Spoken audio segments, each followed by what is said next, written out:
Tetapi ingat bahwa ini hanya mengurangi nyeri sebentar, sehingga tidak boleh dikonsumsi dalam jangka waktu yang lama. Kenapa? Karena side effect ataupun efek sampingnya sangat banyak, bisa ke ginjal. Kalau dengan injeksi tetap saja tidak bisa bermanfaat, apalagi pada sudah stadium 3-4 misalnya, maka harus kita konsulkan kepada dokter ortopedi. Jangan dibiarkan, karena kalau dibiarkan tentu aktivitas menjadi terganggu kan.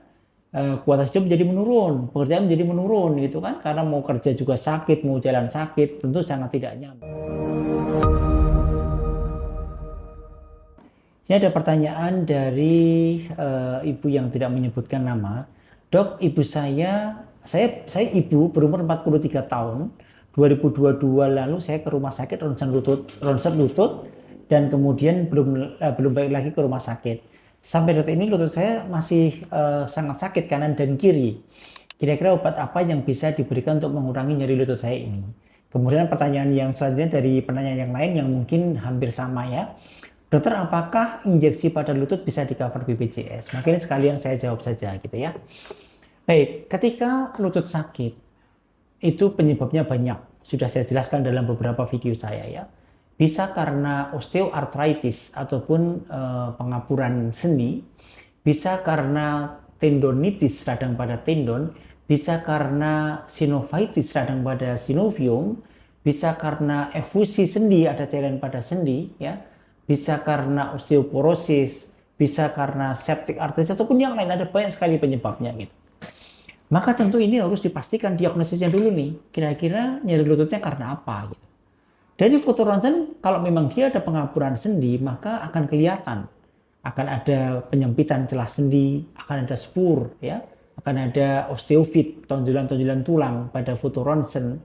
Kalau sudah betul osteoartritis, maka silakan konsulkan ke dokter reumatologi misalnya. Maka kemudian dokter akan memberikan beberapa alternatif terapi nih.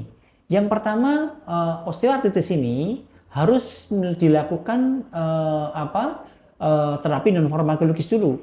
Dengan berat badan harus diturunkan, harus ideal berat badannya. Selama masih gemuk, maka obat apapun percuma, tidak akan ada fungsinya gitu ya.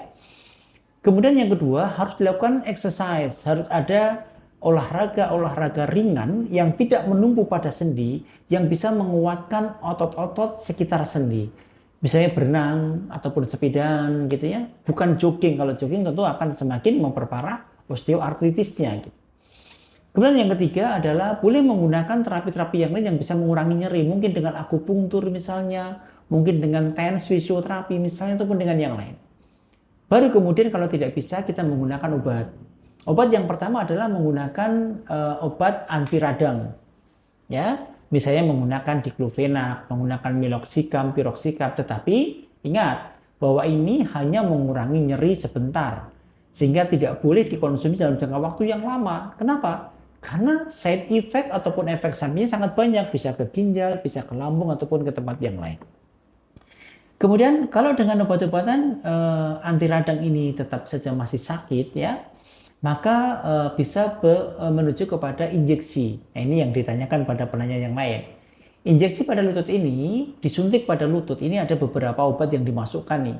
Bisa menggunakan steroid, triamcinolone misalnya, bisa menggunakan secretum stem cell, bisa menggunakan asam hyaluronik ya, bisa menggunakan fluoroterapi, menggunakan botulinum, botok misalnya, ataupun yang lain gitu. Jadi ada banyak sekali obat yang bisa diinjeksikan di situ. Apakah bisa di-cover BPJS? Kalau asam hyaluronik dan steroid masih bisa, tapi untuk stem cell, fluoro, dan lain-lain tidak bisa. Jadi silakan nanti konsulkan kepada dokter reumatologi yang di daerah untuk dilakukan injeksi-injeksi tersebut gitu ya. Kemudian harus dievaluasi. Kalau dengan injeksi tetap saja tidak bisa bermanfaat, apalagi pada sudah stadium 3-4 misalnya, maka harus kita konsulkan kepada dokter ortopedi untuk dilakukan tindakan. Mungkin ada pembedahan, total knee replacement, penggantian mangkuk sendi misalnya, ataupun dengan yang lain gitu. Yang jelas Ibu, kalau memang masih tetap sakit ya, silakan kembali kepada dokter untuk dilakukan analisa kira-kira mau dengan obat ataupun tindakan apa gitu. Jangan dibiarkan, karena kalau dibiarkan tentu aktivitas menjadi terganggu kan. Kualitas hidup menjadi menurun, pekerjaan menjadi menurun gitu kan, karena mau kerja juga sakit, mau jalan sakit, tentu sangat tidak nyaman. Maka silakan datangi dokternya, mungkin harus disuntik, mungkin harus dengan penambahan obat ataupun dengan yang lain.